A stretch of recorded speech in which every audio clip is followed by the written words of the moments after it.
चले जाएंगे। आप अभी जहाँ पे खड़े हो, ये पहले सीहाड़ गांव था, नाथ द्वारा इनके आने से पड़ा।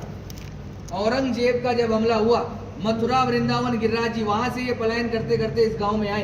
बीच में बहुत सारे गांव पड़े, किसी भी राजा ने इनको शरण नहीं दी, क्योंकि सब औरंगजेब के अधीन हो गए थे।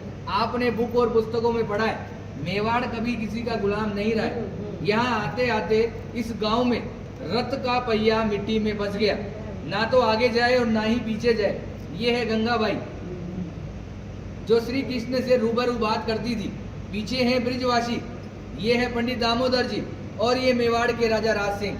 यहाँ से 28 किलोमीटर दूर एकलिंग जी महादेव का मंदिर है।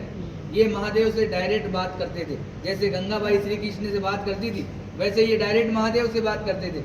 जब इस गांव में रथ का पहिया मिट्टी में फंसा तो गंगाबाई ने श्री कृष्ण से पूछा, प्रभु क्या लीला है आपकी, ना तो रथ आगे जा रहा है ना पीछे जा रहा है। तो श्री कृष्ण जी का जवाब आया, मैं किसी के कारणवश यहाँ आया हूँ, यहाँ के राजा को बुलाया जाए और मेरे लिए मंदिर का निर्माण किया जाए। गंगाबाई ने ये बात पंडित दामोदर जी को बताई, और पंडित दामोदर जी ने मेवाड़ के राजा राज सिंह को बुलाया और कहा कि हमारे प्रभु पधारे, क्या इनको शरण मिल सकती है। तो राजा राज सिंह ने जवाब दिया, मैं मेरे गुरु आराध्य से पूछता हूँ, अगर वो इजाजत देंगे तो मैं मंदिर का निर्माण करवाऊंगा। ये महादेव के पास गए और बोला, प्रभु आपके मित्र और सखा पधारे, क्या इनको शरण मिल सकती है। तो भोलेनाथ ने एक सुंदर सा जवाब दिया, मेवाड़ की जनता अगर इसके नखरे उठा ले तो ही इसी को रोकना है, अन्यथा जाने देना है, क्योंकि ये अलग अलग श्रृंगार करता है, 8 समय की झांकियां लेता है और अलग अलग भोग लेता है। घूम फिर के ये बात गंगाबाई के पास आई और गंगाबाई ने श्री कृष्ण को बताया, प्रभु आपके लिए तो महादेव ऐसा ऐसा बोल रहे हैं। तो इन्होंने भी एक सुंदर सा जवाब दिया कि वो है बोला, नाम से भी बोला है, काम से भी बोला है। उसको तो 2 रुपए की राख लगाकर बैठा दो तो बैठा रहेगा, मगर मेरे नखरे वो जानता है। मैं मेवाड़ की जनता को वचन देता हूँ, मैं यहाँ का जल भी ग्रहण नहीं करूँगा। आज भी जल यमुना नदी से आता है, सीधा मंदिर में रखाया जाता है, मंदिर में जो झारी जी भराई जाती है और उसी जल का जो प्रसाद बनता है वही ठाकुर जी ग्रहण करते हैं। आप लोगों का जो प्रसाद होता है वो बाहर दिखाकर बाहर ही बांट दिया जाता है। कहते हैं किसी के कारणवश ये आए, मीराबाई की कजन सिस्टर अजब कंवर बाई साहब, इनके साथ पासे खेलती थी चौपट। श्री कृष्ण को पता थी कि आज मेरे साथ ये पासे क्यों खेल रही है, मगर श्री कृष्ण जी जान चला के हारते गए और अजब कंवर बाई साहब को जिताया और बोला कि मांग तुझे क्या चाहिए। तो अजब कंवर बाई साहब ने कहा कि आप मेरे मेवाड़ में पधारिए। आज 350 साल हो गए ठाकुर जी को यहाँ विराजते हुए, 150 साल बाद अपन भी जीवित रहे कि ना रहे, ये वापस जतीपुरा चले जाएंगे। आज भी निज मंदिर में रथ रखा हुआ है। नाथद्वारा के मंदिर में गेट नंबर 2 के पीछे कांच में वो बिल्कुल पैक है।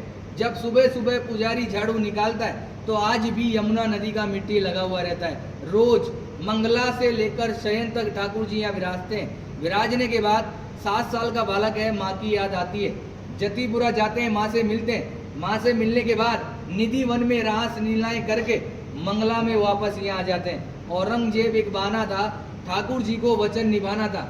ये जो पूरी लीला रची केवल अजब कंवर बाई साहब के कारण। औरंगजेब को ये वहां भी हरा सकते थे, मगर औरंगजेब इनका मंदिर तोड़ने श्रीनाथ जी के मंदिर में आया।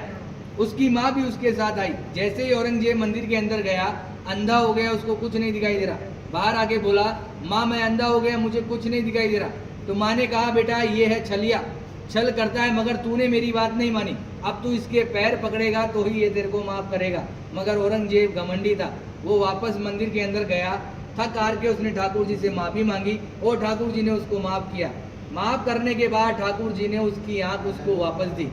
आंख देने के बाद औरंगजेब बहुत खुश हुआ। खुश होने के बाद जो कोहिनूर डायमंड हीरा जो ठूठी पे लगाया जाता है वो औरंगजेब की माँ ने ही वेट किया था। आज भी होली के अगले दिन, दुलंडी के दिन बादशाह की सवारी निकाली जाती है।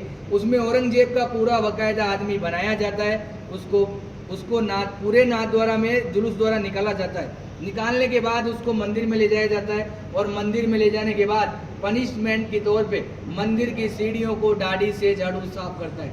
ये कहानी रियल है और 150 साल तक होती रहेगी। उसके बाद यहाँ से ठाकुर जी वापस ब्रिज में चले जाएंगे। आपने हमेशा श्रीनाथ जी के दर्शन धक्का मुक्की टल्ला खाकर किए, मैंने भी किए, आपने भी किए। मगर यहाँ मैं आपको 8 दर्शन कराऊंगा, मंगला से लेकर शयन तक। ठाकुर जी क्या खाते हैं, क्या पहनते हैं, वो सब बताया जाएगा। उससे पहले आपको इस कमरे में जाना है। 252 वैष्णव की वार्ताएं शॉर्ट में दे रखी है, वो आपको पढ़नी है। पढ़ने के बाद 10 मिनट का टाइम है, आप आराम से मोबाइल द्वारा फोटो लीजिए, फिर अपन चलेंगे 8 दर्शन में। जय श्री कृष्ण।